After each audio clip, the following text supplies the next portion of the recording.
చూసుకుంటే తిరుపతి లడ్డూ గురించి గత నిన్నటి నుంచి కూడా ఒక అంశం జరుగుతుంది. నెయ్యికి బదులు జంతువుల కొవ్వు వాడారని ఇప్పుడున్న మంత్రులు అంటున్నారు, ఈ ప్రభుత్వంలో చంద్రబాబు నాయుడు గారు అన్నారు, కాదని వాళ్ళు అంటున్నారు. ఎలా చూడాలా దాని గురించి? వాళ్ళు యాక్చువల్గా డీప్గా ఇన్వెస్టిగేట్ చేస్తే బాగుంటుంది. అంతేగాని వాళ్ళు ఏదో చెప్పారని వీళ్ళు ఏదో చెప్పారని సోషల్ మీడియాలో వచ్చి మనం అదంతా గందరగోళం సృష్టించడమే తప్ప అసలు రియల్ ఇన్వెస్టిగేషన్ అనేది జరగల. ఇంకా దాని మీద ఇన్వెస్టిగేట్ జరగాలి. ఒక రకమైన రూమర్స్ ఉన్నాయి, అది రూమరా లేకపోతే యథార్థమా అనేది వాళ్ళు స్పష్టంగా ఇన్వెస్టిగేట్ చేయాలి. దాన్ని చేసి దాని ప్రకారంగా ఒక నిర్ణయం తీసుకోవాలి. వాడి ఉండరు, ఎందుకంటే గొడవ వస్తుంది కదా, ఏదో ఒకటి అనాలి కదా. అంటాం ఎవరు తోసింది 5 సంవత్సరాల్లో వాళ్ళు తోస్తామంటారు. ప్రజలు ఏమంటే ఒక్కోసారి ఒకళ్ళకి 5 సంవత్సరాలు ఇస్తారు, ఒకళ్ళకి 10 సంవత్సరాలు ఇస్తారు, ఒకళ్ళకి చాలా కాలం ఇస్తుంటారు. వాళ్ళు ఇష్టం పట్టి. అయితే సార్ చంద్రబాబు నాయుడు గారు 100 రోజుల పరిపాలన పైన మీ అభిప్రాయం? ఒక్క ఒపీనియన్ చెప్పాలంటే సార్, కనీసం ఈ ఏరియా మొహం చూసింది కూడా లేదు సార్. చెప్పాలి అంటే కనుక కరెక్ట్గా చెబితే ప్రమాదం, చెబితే ప్రమాదం, తీసుకులోపలి చేస్తారు. ఆడు ఒక్క కుటుంబాల కోసం ఇంతమందిని 3 లక్షల మందిని మట్టగుడిపితే ఏంటి? నీళ్లు తాగటానికి నీళ్లు నానా మట్లు కూర్చారు. ఈ హయాంలో ఈ గవర్నమెంట్ లో కరోనా వచ్చి ఉంటే ఒకరు బతికేవాడు కాదు. నాకు తెలిసి కోట్లలో పోయేవాళ్ళు. 5.5 కోట్లు ఉన్న ఆంధ్రప్రదేశ్ 1.5 కోటికి వచ్చేసేది గ్యారంటీగా. పెద్ద పెద్ద వాళ్ళు ఏమి ఇచ్చారో తెలీదు. మధ్యలో వాళ్ళ మటుకు వాళ్ళ చుట్టాలు వాళ్ళ స్వార్థాలు చూసుకుంటున్నారు, ప్రజల మటుకు చూడట్లేదు.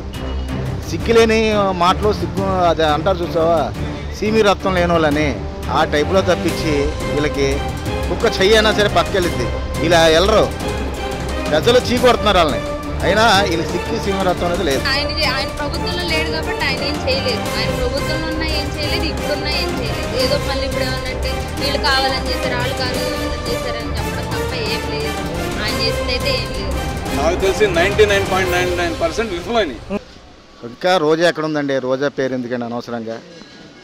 ఇది జబర్దస్త్లో కూడా వచ్చారు. ఇది ఎక్కడో బిజినెస్ వ్యాపారం పెట్టుకోవాల్సిన పరిస్థితిలో ఉందాము. ఎక్కడ ప్లేస్ దొరకట్లేదు. ఇదివరకు అంటే మామూలుగా జరిగాయి, ఇప్పుడు జరగనట్లేదుగా. ఆయన గురించి నేను మాట్లాడడం చాలా తక్కువ మాట్లాడాలనుకుంటున్నాను. ఎందుకంటే ఆయన నేను బయటకు వస్తే జనాలు జామ్ అయిపోతారు. అదేం మాట అండి, తను ఒక పదవిలో ఉన్నాడు. వాళ్ళ ఆయన హీరోగా ఆలోచించుకున్నాడు. ఎందుకని అంటే ఏం లేదు సార్, ఆయన దేవుడా ఏమన్నా? నన్ను రావద్దన్నారు, నేను రాలేదు అంటున్నారు. వస్తే ఏం జరిగింది సార్? ఒకటి సార్, ఆయన ఇదే సూపర్ హీరో కావచ్చు, ఏదైనా కావచ్చు. తను ఇప్పుడు ఒక హోదాలో ఉన్న పెద్ద నాయకుడు, డిప్యూటీ ఆఫ్ సీఎం. అంటే సీఎం తర్వాత సీఎం అయినప్పుడు అంటే మేమందరం ఆయన పిల్లలే కదా సార్. పిల్లలు చూడండి, తండ్రి రావడానికి ఎవడైనా అడ్డం పడాలా? ఎవడో వస్తాడని ఆగిపోతాడా? అది ఎంతవరకు సార్ రైట్ సార్? మా కూరగాయలు తెచ్చిస్తానన్నారు, కూరగాయల్లో దాంట్లో పచ్చిమిరగాయలు తొక్క కూడా రాలేదు. బట్టలు ఇస్తామన్నారు, వాళ్ళ సొమ్మేదో ఇస్తున్నట్టు ఫీల్ అవుతున్నారు. దాంట్లో ఖర్చు కూడా రాలా. వాళ్ళ చుట్టాలకు పంచుకోవడమే, కూరగాయలైనా బట్టలైనా ఏమైనా. చంద్రబాబు నాయుడు ఇస్తుంటే వీళ్ళకేం నొప్పి? ఇంటింటికి ఇవ్వాలిగా స్లిప్పులు. మొహాలు చూసుకొని ఇవ్వాల్సిన అవసరం ఏంటి? మొహాలు చూసుకునే వాళ్ళు ఇళ్ళకి తీసుకొని ఇచ్చుకోవాలి. ఇంటికి వచ్చి ఎందుకు ఇవ్వాలి? మాకైతే ఖర్చు కూడా రాలే దాంట్లో. రోజా ఎందుకండి? అది ఎక్కడో డబ్బా కొట్టుకొని కూర్చుంటది. దాంతో దేనికి? డబ్బా కొట్టుకున్న దేనికి? దానికి ఇక్కడ కూర్చొని రమ్మనండి. ఎవరైనా వచ్చారా? వచ్చి 2 సార్లు దిగెళ్ళాడు డాక్టర్, అంతేగాని రామనండి ఇప్పుడు ఇక్కడికి. ఆ వాటర్ అమ్ముకున్నారు. బాటిల్ వచ్చి 5 రూపాయలకు అమ్ముకున్నారు. బాటిల్ ప్రతి బాటిల్ 5 రూపాయలకు అమ్ముకున్నారు. పాల ప్యాకెట్ 5 రూపాయలకు అమ్ముకున్నారు. బోట్లోళ్ళు నేను 5,000 ఇచ్చి వెళ్ళానండి. 5,000 ఇచ్చి నా ఫ్యామిలీని తీసుకెళ్ళా. లడ్డూలు అది రాంగ్. అది ఎంతవరకు సమంజసం? అది కరెక్ట్ కాదు. ఈ ప్రభుత్వం అయితే జరగలేదు, జరగదు కూడా అసలు. ఎందుకంటే చంద్రబాబు నాయుడు గారికి ఈ తిరుపతి అంటే ఏడుకొండల స్వామి అంటే ఎప్పుడైతే ఇష్టం ఆయనకి. ఆయన ఆ గుడికి ఏమన్నా జరిగితే అసలు ఆయన ఊరుకోరు. చంద్రబాబు నాయుడు గారు ఊరుకోరు.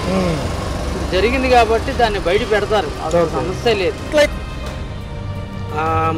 ఇదేంటంటే ఇప్పుడు వాళ్ళు చెప్పడం అనేది, సమాచారం అనేది వచ్చింది కరెక్టే, కానీ అది ఎంతవరకు నిజం అనేది వాళ్ళకు అధికారులు ఎంక్వైరీ చేసుకుని కరెక్ట్గా చూసుకుంటే బెస్ట్. ఎందుకంటే ఇప్పుడు తరతరాలుగా ఉన్న వెంకటేశ్వర స్వామి మనకి తిరుపతి అనేది చాలా ఆల్మోస్ట్ మన మనకి ఎన్నో దేశాల నుంచి వస్తూ ఉంటారు.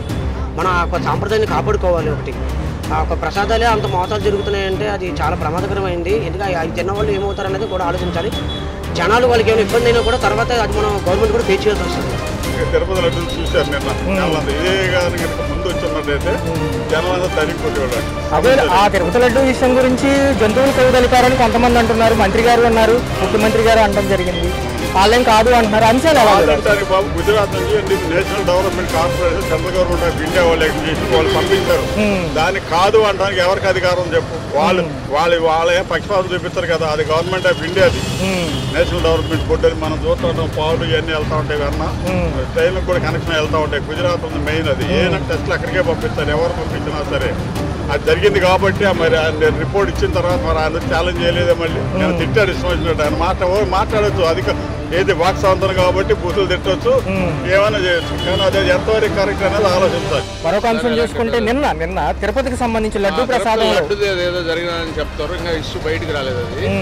అది ఏదో కలిపి ఆయిల్ వాడారని అలా మాట్లాడుతున్నారు. చూసుకున్నట్లయితే ఈ తిరుపతి లడ్డూ విషయం బాగా ఫేమస్ అండి. చాలా యానిమల్ ఫ్యాట్స్ అవి వాడారంటున్నారు. అదొకటే బాగాలేదు. అదే దేవుడిని అపవిత్రం చేశారు. నాకైతే నచ్చలేదు. మరొక అంశం చూసుకుంటే తిరుపతి లడ్డూకి సంబంధించి నిన్నటి నుంచి కూడా వాదన జరుగుతుంది. అది కూడా చాలా తప్పు. అది తిరుపతి విషయంలో ఫస్ట్ నుంచి కూడా చాలా తప్పులు చేస్తున్నారు. అది మరి నిజంగా దాన్ని గవర్నమెంట్ రెక్టిఫై చేసి తప్పు చేసిన వాళ్ళని శిక్షించారని. మీడియా అంతా కూడా నమ్మడానికి వీలు లేకుండా ఒక్కొక్కళ్ళు ఒక్కొక్క రకంగా చెప్తున్నారు. అంటే మరొక అంశం కూడా వినిపిస్తుంది సార్. అట్ల పేరు వినిపిస్తోంది అని అంటే ఇది కేవలంగా వాళ్ళు ఏదో అలరి పెట్టడానికే తప్ప ఏం అది ఇదేం కాదు. రియాలిటీ అనేది తెలియాలి మనకి. జానీ మాస్టర్ అని చెప్పి గత 2 రోజులుగా చూస్తున్నాము. ఈ అంశాలు చూస్తే క్రమశిక్షణ చర్యలు ఎలా ఉండబోతున్నాయి? అమ్మాయి బ్యాక్గ్రౌండ్ తీసుకుని డీప్గా ఇన్వెస్టిగేట్ చేస్తే బాగుంటుంది. సో చూసుకున్నట్లయితే చంద్రబాబు నాయుడు గారు ఏమంటున్నారంటే మా ప్రభుత్వంలో ఏ మహిళకి అన్యాయం జరగదు అంటున్నారు. ఏమంటే ఇప్పుడు జరిగినవన్నీ ఎన్ని జరుగుతున్నాయి చూడండి. చిన్న పిల్లని రేప్ చేసి మర్డర్ చేస్తే ఇంతవరకు బాడీ కూడా దొరకలేదు. అలాగా అంటారు కానివ్వండి, వాళ్ళ వల్ల కాదు. కంట్రోల్ చేయడం అనేది, లా అండ్ ఆర్డర్ అనేది కంట్రోల్ తప్పింది. అన్నీ కూడా క్రాష్ అండి. Okay sir. ఇన్వాల్వ్ అయ్యాడు అని చెప్పేసి ఆయన్ని పెట్టారనంటే గత ప్రభుత్వానికి ఏదో వీళ్ళు ఫర్గా ఉన్నారు కాబట్టి వీళ్ళు నిరకాటం పెట్టాలి అనే ఉద్దేశం తప్పితే వీళ్ళకి వేరే ఏం లేదు. Right sir. చంద్రబాబు నాయుడు గారు 100 రోజుల పరిపాలన పైన మీ అభిప్రాయం? ఒక్క ఒపీనియన్ చెప్పాలంటే సార్, కనీసం ఈ ఏరియా మొహం చూసింది కూడా లేదు సార్. చెప్పాలి అంటే కనుక కరెక్ట్గా చెబితే ప్రమాదం, తీసుకు లోపల చేస్తారు. ఆడి ఒక్క కుటుంబాల కోసం ఇంతమందిని 3 లక్షల మందిని మట్టగుడిపితే ఏంటి? నీళ్లు తాగటానికి నీళ్లు నానా మట్లు కూర్చారు. ఈ హయాంలో ఈ గవర్నమెంట్ లో కరోనా వచ్చి ఉంటే ఒకరు బతికేవాడు కాదు. నాకు తెలిసి కోట్లలో పోయేవాళ్ళు. 5.5 కోట్లు ఉన్న ఆంధ్రప్రదేశ్ 1.5 కోటికి వచ్చేసేది గ్యారంటీగా. పెద్ద వాళ్ళు ఏమి ఇచ్చారో తెలీదు. మధ్యలో వాళ్ళ మటుకు వాళ్ళ చుట్టాలు వాళ్ళ స్వార్థాలు చూసుకుంటున్నారు. ప్రజల మటుకు చూడట్లేదు. సిగ్గులేని మాటలో అది అంటారు చూసావా, సీమి రక్తం లేని వాళ్ళని ఆ టైపులో తప్పించి వీళ్ళకి కుక్క చెయ్యైనా సరే పక్కకెళ్ళిద్ది. ఇలా వెళ్ళరు, ప్రజలు చీకొడుతున్నారు వాళ్ళని. అయినా వీళ్ళు సీమి రక్తం అనేది లేదు. ఆయన ప్రభుత్వంలో లేడు కాబట్టి ఆయన ఏం చేయలేదు. ఆయన ప్రభుత్వంలో ఉన్నా ఏం చేయలేదు, ఇప్పుడున్నా ఏం చేయలేదు. ఏదో మళ్ళీ ఇప్పుడు ఏమన్నంటే వీళ్ళు కావాలని చేశారు, వాళ్ళు కావాలని చేశారని చెప్పడం తప్ప ఏం లేదు. ఆయన చేసింది అయితే ఏం లేదు. నాకు తెలిసి 99.99% విఫలమైనవి. ఇంకా రోజా ఎక్కడ ఉందండి? రోజా పేరు ఎందుకండి అనవసరంగా? ఇది జబర్దస్త్లో కూడా వచ్చారు. ఇది ఎక్కడో బిజినెస్ వ్యాపారం పెట్టుకోవాల్సిన పరిస్థితిలో ఉందాము. ఎక్కడ ప్లేస్ దొరకట్లేదు. ఇదివరకు అంటే మామూలుగా జరిగాయి, ఇప్పుడు జరగనట్లేదుగా. ఆయన గురించి నేను మాట్లాడడం చాలా తక్కువ మాట్లాడాలనుకుంటున్నాను. ఎందుకంటే నేను బయటకు వస్తే జనాలు జామ్ అయిపోతారు. అదేం మాట అండి, తను ఒక పదవిలో ఉన్నాడు. ఆయన హీరోగా ఆలోచించుకున్నాడు. ఎందుకని అంటే ఏం లేదు సార్, ఆయన దేవుడా ఏమన్నా? నన్ను రావద్దన్నారు, నేను రాలేదు అంటున్నారు. వస్తే ఏం జరిగింది సార్? ఒకటి సార్, ఆయన ఇదే సూపర్ హీరో కావచ్చు, ఏదైనా కావచ్చు. తను ఇప్పుడు ఒక హోదాలో ఉన్న పెద్ద నాయకుడు, డిప్యూటీ ఆఫ్ సీఎం. అంటే సీఎం తర్వాత సీఎం అయినప్పుడు అంటే మేమందరం ఆయన పిల్లలే కదా సార్. పిల్లలు చూడండి, తండ్రి రావడానికి ఎవడైనా అడ్డం పడాలా? ఎవడో వస్తాడని ఆగిపోతాడా? అది ఎంతవరకు సార్ రైట్ సార్? మా కూరగాయలు తెచ్చిస్తానన్నారు, కూరగాయల్లో దాంట్లో పచ్చిమిరగాయలు తొక్క కూడా రాలేదు. బట్టలు ఇస్తామన్నారు, వాళ్ళ సొమ్మేదో ఇస్తున్నట్టు ఫీల్ అవుతున్నారు. దాంట్లో ఖర్చు కూడా రాలా, వాళ్ళ చుట్టాలకు పంచుకోవడమే. కూరగాయలైనా బట్టలైనా ఏమైనా చంద్రబాబు నాయుడు ఇస్తుంటే వీళ్ళకేం నొప్పి? ఇంటింటికి ఇవ్వాలిగా స్లిప్పులు. మొహాలు చూసుకొని ఇవ్వాల్సిన అవసరం ఏంటి? మొహాలు చూసుకునే వాళ్ళు ఇళ్ళకి తీసుకొని ఇచ్చుకోవాలి. ఇంటికి వచ్చి ఎందుకు ఇవ్వాలి?